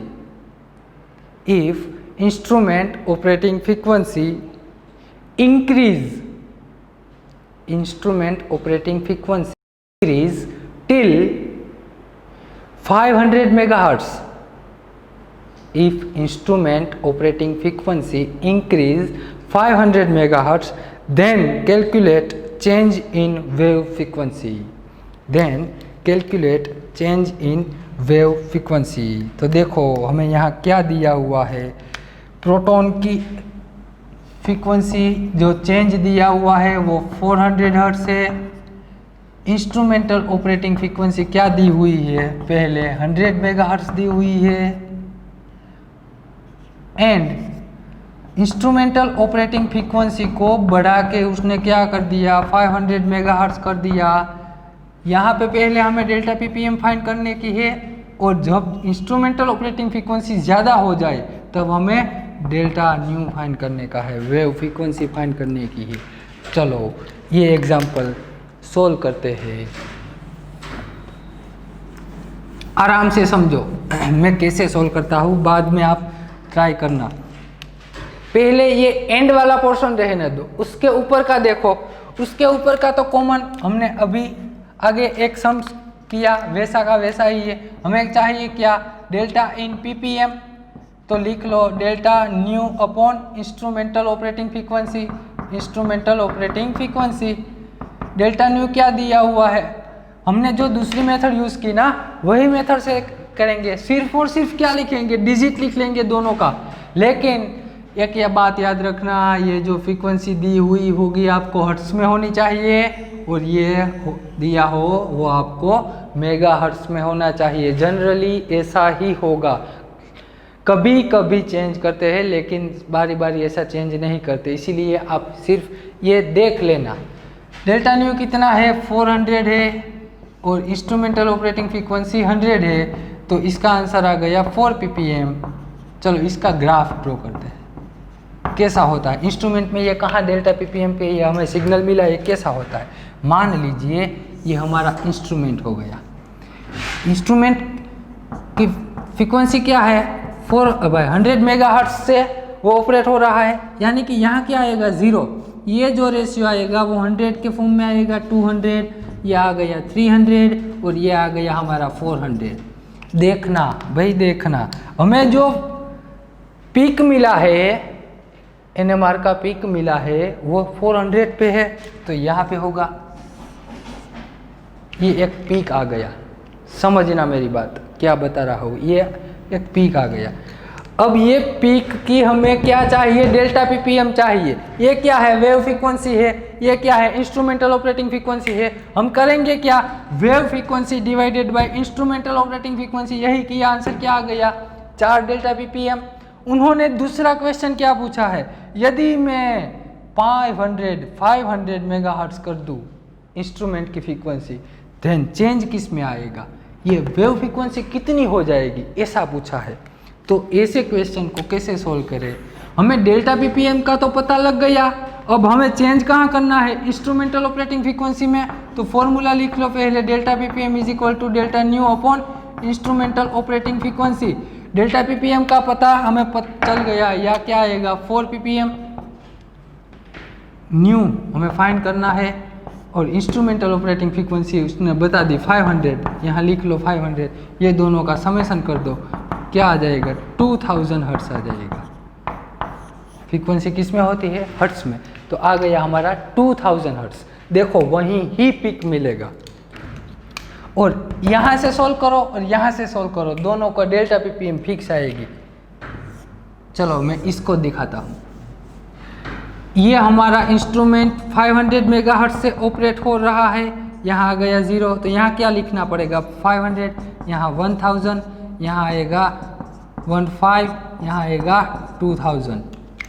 देखना 2000 पे हमें पीक मिला है, ड्रॉ करो तो इसे, ये पीक ऐसा होगा, ये पीक आ गया। अब यदि हमें ये सब कुछ मालूम नहीं है, देखो सिर्फ इतना ग्राफ है हमारे पास और हमें क्या चाहिए, डेल्टा ppm चाहिए, तो डेल्टा ppm फाइंड करने के लिए क्या होगा, frequency divided by instrumental operating frequency. Frequency क्या है 2000 हर्ट्स, इंस्ट्रूमेंटल ऑपरेटिंग फ्रीक्वेंसी क्या है 500 हर्ट्स, लिखो तो 2000 डिवाइडेड बाय 500, आंसर क्या आएगा 4 इन ppm। तो डेल्टा ppm तो दोनों की सेम आई, चेंज कहाँ पे हुआ, चेंज हो गया यहाँ पे इंस्ट्रूमेंटल ऑपरेटिंग फ्रीक्वेंसी। ऐसा क्यों हुआ, ऐसा क्यों करना पड़ा, क्योंकि कभी कभी ये जो 100 मेगाहर्ट्ज से इंस्ट्रूमेंट ऑपरेट हो रहा है और ये 500 मेगाहर्ट्ज से इंस्ट्रूमेंट ऑपरेट हो रहा है, इसका रीज़न क्यों, मान लीजिए यदि ये पीक हमें शार्प नहीं दिख रहा है या तो क्लियर नहीं दिख रहा है, वो जो रिजोल्यूशन करने के लिए हमें इसकी फ्रीक्वेंसी, इंस्ट्रूमेंट की फ्रीक्वेंसी या तो बढ़ानी पड़ेगी या तो कम करनी पड़ेगी। यदि हमें पीक क्लियर नहीं दिख रहा है, या तो हम इसकी फ्रीक्वेंसी बढ़ाए तो क्लियर आ सकता है, या तो इसकी घटाइए तो क्लियर आ सकता है। इसका मतलब ये हुआ कि इंस्ट्रूमेंटल ऑपरेटिंग फ्रीक्वेंसी कोई भी हो, कोई भी हर्ट्ज से आप मेगाहर्ट्ज से ऑपरेट करो, लेकिन डेल्टा ppm में कभी भी डिफरेंट नहीं आएगा, डेल्टा ppm फिक्स ही होगी। इसका मतलब यहाँ से हम ये लिख सकते हैं कि delta ppm independent to instrumental operating frequency. लिखो अपनी बुक में बड़े अक्षर से लिखो क्या, कि डेल्टा ppm जो है वो independent to instrumental operating frequency कोई भी हो, डेल्टा पीपीएम कभी भी चेंज नहीं होगी। ये बात थी क्वेश्चन की। तो पहले क्या करना होगा, हमें डेल्टा पीपीएम फाइंड कर ली। डेल्टा पीपीएम फाइंड करने से क्या पता चला कि ये पीक हमें यहाँ 400 हर्ट्ज पे मिला। यदि इन्होंने दूसरा क्वेश्चन उन्हीं में किया कि यदि इंस्ट्रूमेंट 500 हर्ट्ज से मेगाहर्ट्ज से ऑपरेट की जाए तो फ्रीक्वेंसी क्या आएगी, तो फिर से वही फॉर्मूला अप्लाई कर दो। लेकिन हमें डेल्टा पीपीएम पता है वो लिख लो, इंस्ट्रूमेंटल ऑपरेटिंग फ्रीक्वेंसी पता है वो लिख लो। ये हम एज इट इज रहने दो, ये दोनों का समेशन मल्टीप्लिकेशन कर दो, आ गई हमारी वेव फ्रीक्वेंसी। वेव फ्रीक्वेंसी से हम यदि पिक ड्रॉ करें तो ये पिक ऐसा आ गया। ये दोनों पिक में से कुछ भी चेंज नहीं है। यहाँ से भी डेल्टा पीपीएम निकालो 4 आएगी, यहाँ से भी निकालो 4 ही आंसर आएगा। इसका मतलब ये होता है कि delta ppm instrumental operating frequency से इंडिपेंडेंट होती है। आगे बढ़ते हैं।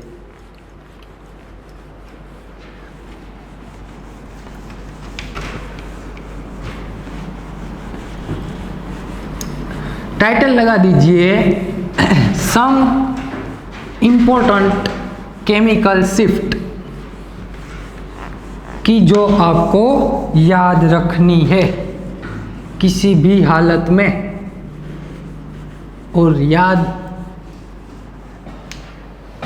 रखोगे तो ही अगले लेक्चर में आपको पता चलेगा। तो लिखिए some important chemical shift.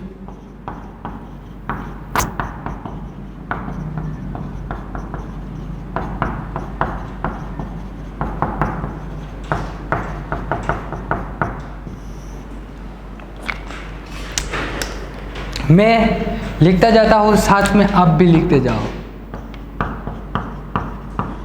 Alkane, alkane में क्या आएगा CH3। ये जो तीनों प्रोटॉन है, मैं अंडरलाइन करता जाता हूँ या तो सर्कल करता जाता हूँ। चलो, ये तीनों प्रोटॉन की डेल्टा पीपीएम आएगी 0.9 ppm। ये सारा आंसर डेल्टा पीपीएम में ही होंगे। यहाँ पे ही लिख देता हूँ, पार्ट्स पर मिलियन में ही हो गई है डेल्टा। CH2, ये जो दोनों प्रोटॉन है इसकी डेल्टा पीपीएम क्या आएगी 1.3। क्या आएगी 1.3 डेल्टा पीपीएम।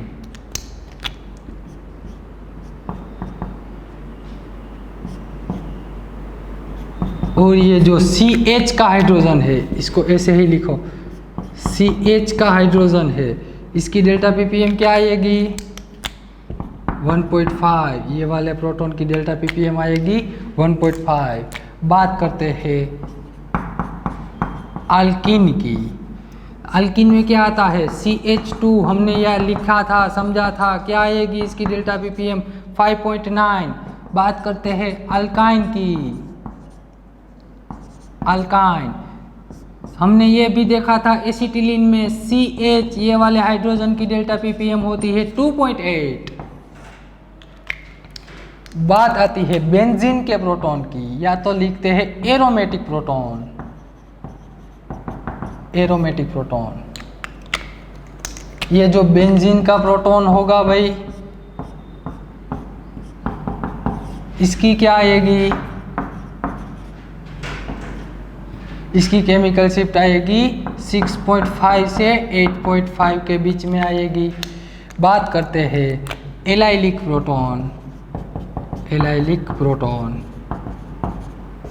एलाइलिक मैंने समझाया था, डबल बॉन्ड के बगल में sp3 कार्बन। ये sp3 कार्बन और ये कार्बन पे रहने वाले हाइड्रोजन को भी क्या बोला जाता है एलाइलिक।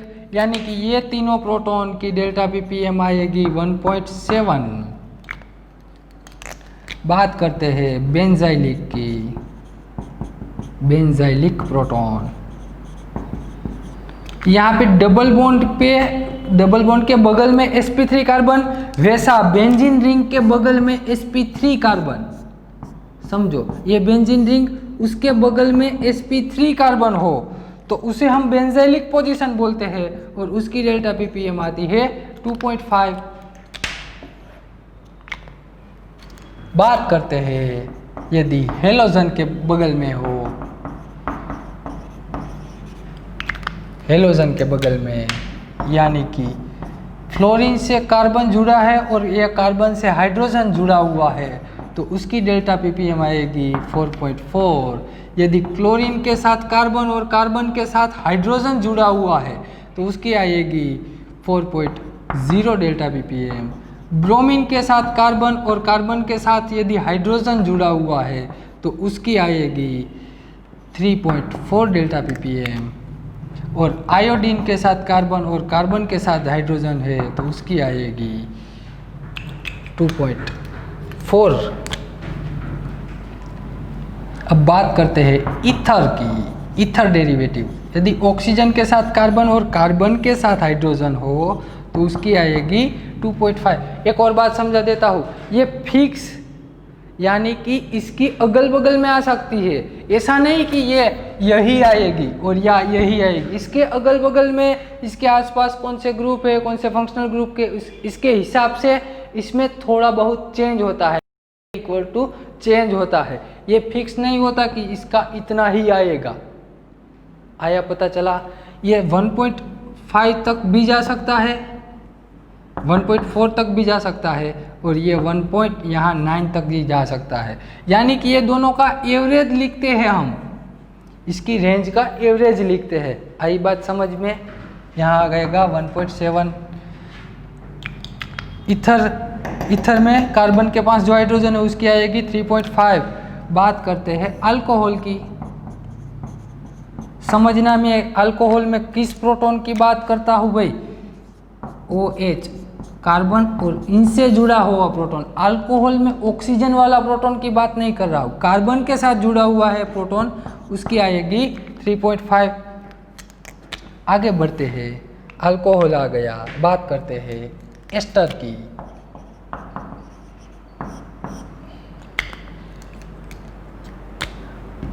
इसको याद रखना ही रखना है, क्योंकि आप ये जो केमिकल, ये जो दो प्रोटॉन होगा कि ये कार्बोनाइल की बगल में होगा, दूसरी प्रोबेबिलिटी क्या है कि ये ऑक्सीजन होगा, ऑक्सीजन के पास कार्बन और वहाँ का प्रोटॉन। ये दो प्रोटॉन एस्टर के यदि चेंज करने, आपको डिफ्रेंशिएट करने हो तो ये आप NMR से ही कर सकते हैं, दूसरे कहीं से नहीं पता चलेगा आपको। ये जो कार्बोनाइल के बगल में कार्बन है, ध्यान से समझना, कार्बोनाइल के बगल में कार्बन और वो कार्बन पे हाइड्रोजन हो तो उसकी डेल्टा ppm आएगी 2.5। आई बात समझ में? 2.5। कार्बोनाइल, उसके बगल में ऑक्सीजन, ऑक्सीजन के पास वाला कार्बन और वहाँ पर रहेला हाइड्रोजन, उसकी डेल्टा ppm आएगी 4.2। बात करते हैं एसिड की। एसिड में जो OH पे प्रोटॉन होगा, ये वाला प्रोटॉन, उसकी आएगी 10 to 12.5। बात करते हैं एल्डिहाइड की। एल्डिहाइड में कार्बोनाइल से जुड़ा हुआ कार्बन और ये कार्बन से डायरेक्ट हाइड्रोजन है, उसकी आएगी 8 to 10 डेल्टा ppm। यहाँ पे आप फिर से ये हटा देता हूँ।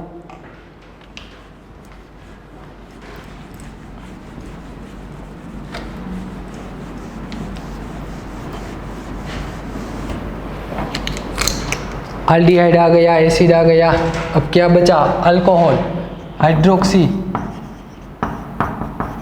हाइड्रोक्सी यानी कि मान लीजिए अल्कोहल है, एसाइक्लिक अल्कोहल, तो ये जो अल्कोहल वाला प्रोटॉन है उसका क्या आएगा? 1.0 से 5.0 तक कोई भी आ सकता है। बात करते हैं फिनोलिक प्रोटॉन की। फिनोलिक प्रोटॉन, फिनोलिक प्रोटॉन यानी कि एरोमेटिक रिंग से OH जुड़ा हुआ है भाई, एरोमेटिक रिंग से OH, तो उसका आएगा 4 to 10 डेल्टा ppm। बात आती है सबसे ज़्यादा enolic proton. Enolic proton, enolic proton किसे बोलते हैं? देखना भैया, ये जो डबल बॉन्ड हो गया, ये डबल बॉन्ड, उसे हम क्या बोलते हैं? इन बोलते हैं। डबल बॉन्ड को इन बोला जाता है। अल्कोहल को क्या बोला जाता है? ओल बोला जाता है। ये हो गया हमारा इनोल। और ये जो इनोल का प्रोटॉन होता है उसकी डेल्टा ppm सबसे ज़्यादा होती है 13 से 18 के बीच में। अब क्या बचा? अब बचा एमीन, अमाइन। एमीन में प्राइमरी एमीन हो या सेकेंडरी एमीन हो, NHR, ये दोनों की क्या होगी 1 से 8 तक कोई भी इसकी ब्रॉड रेंज मिलती है। बात करते हैं एमाइड की, यहाँ हटा देता हूँ मैं। बात करते हैं एमाइड। NH2 ये वाले प्रोटॉन की डेल्टा ppm कितनी आएगी 4 to 13 ppm। इतनी आपको याद रखनी है क्योंकि इसकी ज़रूरत हमें आगे होगी। कैसे भी करके अगले लेक्चर में इसको याद रखना ही रखना है आपको। अब आगे बढ़ते हैं, लिखते हैं।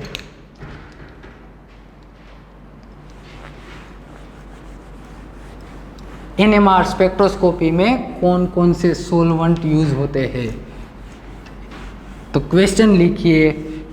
इन H1NMR, in H1NMR which solvent are used,